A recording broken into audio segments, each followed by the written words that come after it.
l'impact des laboratoires dans le diagnostic des maladies, dans la prise en charge de ces maladies, comme on vient de le dire, pour le VIH-Sida, le paludisme, la tuberculose et j'en passe, et puis bien entendu dans le domaine de la recherche.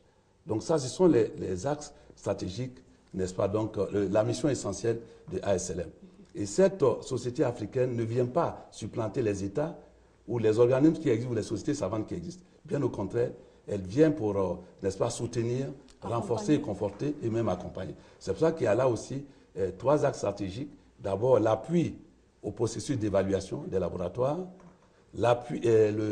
l'accompagnement à l'accréditation de ces laboratoires, et puis surtout mettre en réseau, faire le réseautage de ces laboratoires. Il permet donc aux professionnels du domaine d'être ensemble, de mutualiser et de travailler surtout ensemble pour promouvoir, n'est-ce pas, donc, la qualité, mais en même temps aussi le bien-être de nos populations. Et ça, c'est la mission de l'ASLM. ASLM. Et vous, en tant qu'ambassadeur, que faites-vous en tant qu'ambassadeur? Nous avons un rôle de relais, c'est-à-dire qu'au niveau des États, notamment la Côte d'Ivoire, des États de l'Afrique francophone, moi je suis ambassadeur, ASLM est francophone. Donc notre rôle, c'est, comme on vient de le faire, organiser, n'est-ce pas, donc ce genre de congrès, sensibiliser les gouvernants et leur permettre de prendre en compte les laboratoires dans nos politiques de santé. Parce qu'on ne peut pas, c'est vrai que les services cliniques, tout ce que nous faisons, c'est bien, mais les labos sont les plateaux techniques. Et quand je dis labo, c'est aussi bien d'analyse de biologie médicale, les laboratoires d'imagerie comme la radiologie, là où on fait la fibroscopie, l'endoscopie, tout cela entre dans le cadre des plateaux techniques. Donc c'est important que les gouvernants ne mettent pas, n'est-ce pas, comme épiphénomène le laboratoire. Les laboratoires doivent constituer l'élément essentiel et fondamental du diagnostic, de la prise en charge, de la surveillance, du suivi et en termes de recherche également. C'est pour ça que ASLM insiste à ce que les ambassadeurs aussi jouent ce rôle de relais auprès de nos gouvernants. Docteur Ekra Ilienne, dites-nous quels sont les enjeux d'une telle rencontre pour la Côte d'Ivoire? Pour nous, les enjeux sont d'abord au niveau de nos populations, parce que nous avons remarqué que nous avons beaucoup de problèmes de santé publique. Donc, faire face, relever ces défis, pour nous, c'est déjà très important. Deuxièmement, l'accompagnement que le CRESAC et toutes ces sociétés de la famille médicale nous apportent. Déjà, il ne l'a pas dit, l'ambassadeur, mais il y a les référentiels qu'ils ont offerts à tous ces États membres qui sont utilisés par tous les praticiens, qui devraient être utilisés par tous les praticiens. C'est déjà un gain pour nous. Et moderniser notre équipement également, faire connaître. Hein. Et puis, le défi et l'impact le plus important pour nous, c'est la proximité de la population avec les labos. Donc, désormais, dans chaque centre de santé, c'est de promouvoir les laboratoires dans chaque centre de santé, le plus petit centre de santé qui puisse... C'est ça, la proximité de la population. Donc, dans les centres de santé, nous souhaitons, ou même, ce n'est pas forcément des laboratoires publics, il y a aussi des laboratoires privés, mais qu'ils puissent se rapprocher de chaque bourg, si vous voulez. Se rapprocher en disant, quand vous parlez de rapprocher, parce qu'aujourd'hui, les laboratoires privés, ils existent, mais c'est le coût qui fait que les gens reculent un peu. Peut-être que la santé a un prix. Oui, c'est vrai que pas. La santé a un prix, mais quand la majeure partie de la population n'a pas les moyens de s'offrir les prestations de ces laboratoires, est-ce qu'il y a quelque chose à faire? Par exemple, et les laboratoires publics, là, c'est pas parce qu'elle est là, mais l'Institut Pasteur, vous avez des résultats qui sont très fiables. Et les prix sont très compétitifs également. Et nous souhaiterons avoir plusieurs de ce genre, mais bon, vous voyez que nous allons vers la couverture de maladies universelles. Donc là aussi, lorsque les personnes seront couvertes, je suppose qu'avec ça, ils utiliseront beaucoup plus facilement ces laboratoires. En plus, il y a quand même une frange de la population, il l'a dit tout à l'heure, plutôt que d'aller à l'extérieur, pourront fréquenter des labos privés également à moindre coût par rapport à toute la logistique qu'ils doivent déployer quand ils vont à l'extérieur. Monsieur Ndédé, au niveau de l'ADIEM, quand on parle de laboratoire, de proximité des laboratoires avec les centres de santé, à votre niveau, est-ce qu'il y a, disons, un plan dans ce sens-là? Oui, nous sommes la structure technique du ministère, donc nous sommes chargés de mettre en œuvre le politique. Et Madame la ministre, comme vous venez de l'entendre, de notre chef CAB, a décidé que nous soyons aux côtés de la population.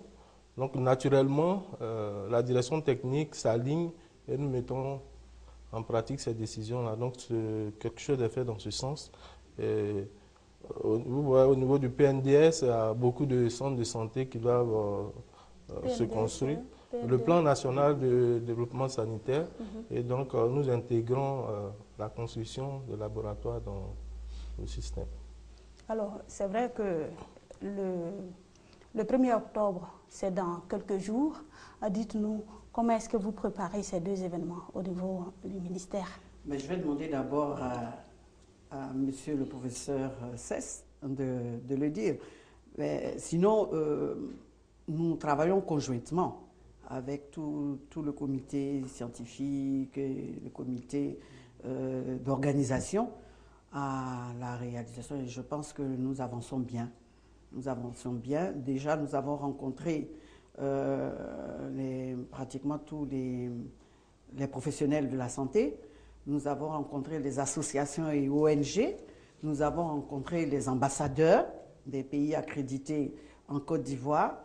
Et nous continuons dans ce sens-là les rencontres pour que tout le monde soit d'abord sensibilisé et informé de la tenue. Et ce rendez-vous aura lieu quand même dans un endroit qui n'est pas neutre non plus. C'est l'université d'Abidjan, c'est-à-dire le lieu même du savoir et du partage. Est-ce qu'il y a eu des dispositions particulières qui ont été arrêtées? Vous n'allez pas dévoiler ces dispositions ici? Est-ce qu'on peut avoir... les dispositions à quel niveau, par exemple? Au niveau technique surtout? Oui, bien sûr. Parce que là, il y a les amphithéâtres, il y a les chapiteaux que nous sommes en train de mettre en place, que nous allons mettre en place pour cela. Et comme j'ai parlé des visites des stands, donc il y aura des stands climatisés pour certains, des stands non climatisés. Ça dépendra des laboratoires qui veulent exposer. Mais le rendez-vous le plus important, en dehors des labos, c'est surtout les échanges scientifiques. Et nous savons que les étudiants sont très intéressés. L'université, le corps enseignant et à leur tête la présidente de l'université se sont mobilisés et travaillent à cet effet. Donc ce sera un grand rendez-vous scientifique du monde médical. Professeur Cess. Oui, effectivement, comme l'a dit le chef CAB, eh bien, le ministère de la Santé n'est pas seul dans cet événement majeur et heureux. Parce qu'il y a ASLM et ses partenaires, notamment l'Union africaine, parce que l'Union africaine qui a soutenu et mis en place ASLM, il y a aussi le CDC Atlanta qui œuvre pour cela, et puis il y a d'autres partenaires. Et nous sommes là, l'ADIEM et le CRESAC, en collaboration pour soutenir. Et comme l'a dit le chef CAB, le fait que ça s'organise à l'université, c'est quand même très important. L'université, c'est le temple du savoir. Et puis je vous l'ai dit que même pour les CRESAC, comme pour l'ADIEM ou le ministère de la Santé, l'université joue un rôle.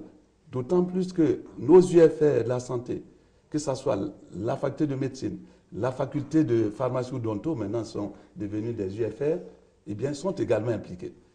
Donc, sur le plan pratique, l'université s'implique. La preuve, c'est que nous avons une rencontre très bientôt avec les autorités de l'université pour échanger, pour discuter.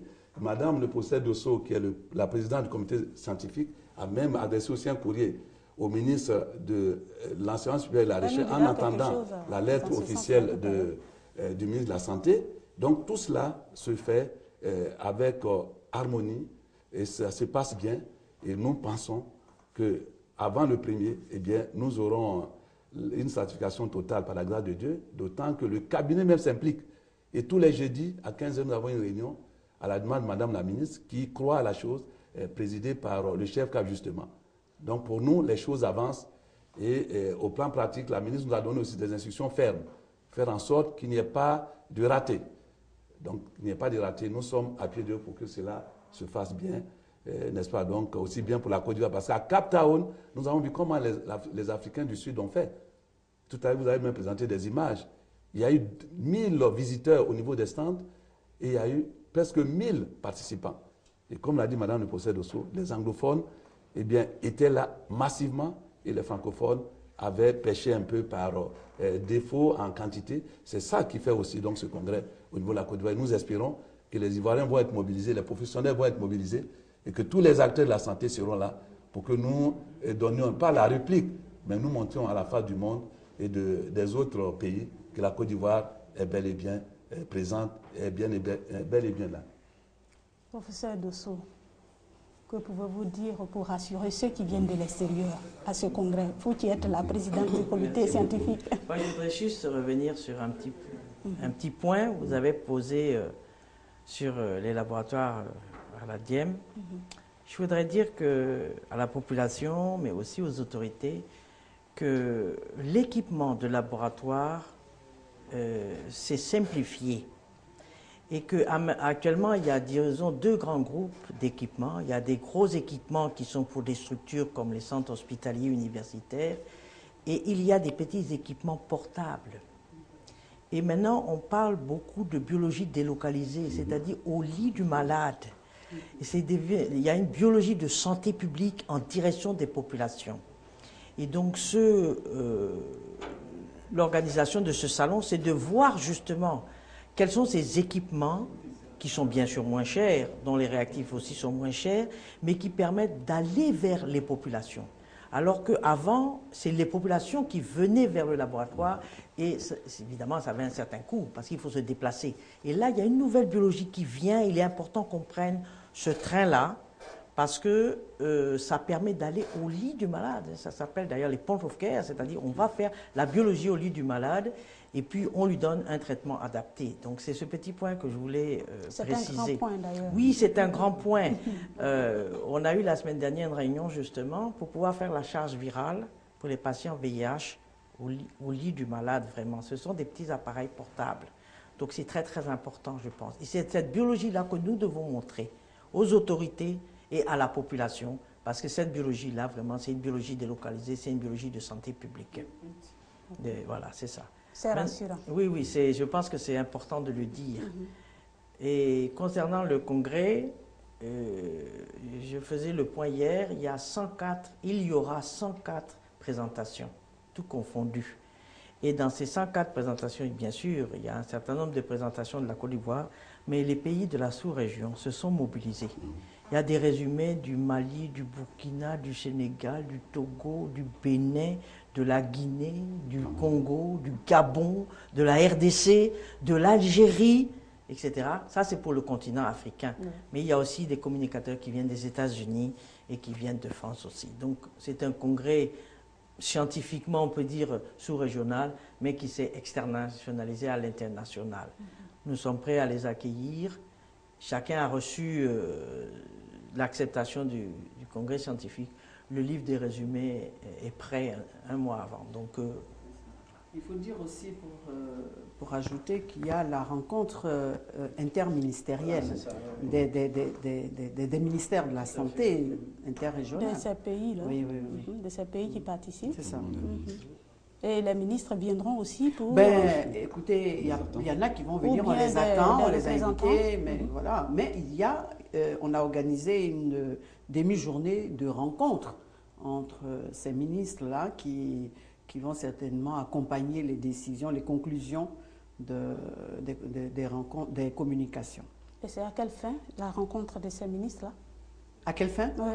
Ah ben oui, mais parce que si les scientifiques entérinent des décisions, il faut bien qu'au niveau de l'arbre décisionnel, vous savez que c'est les ministères qui vont décider de l'orientation, de ce qu'ils veulent faire réellement pour leur pays, dans chacun de leurs pays.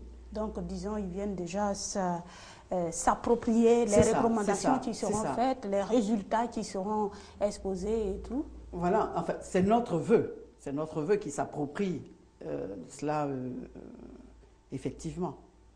Ok. Professeur Ciss, oui. vous vouliez ajouter quelque Oui, chose? à ce niveau, comme l'a dit le chef CAB, c'est que la table ronde des ministres concerne bien sûr les résistances aux anti-infectieux. Il y a aussi, Mme Dosso vient de dire, les point of care. Le point of care, c'est de la délocalisation de la biologie au lit donc, du malade et en périphérie.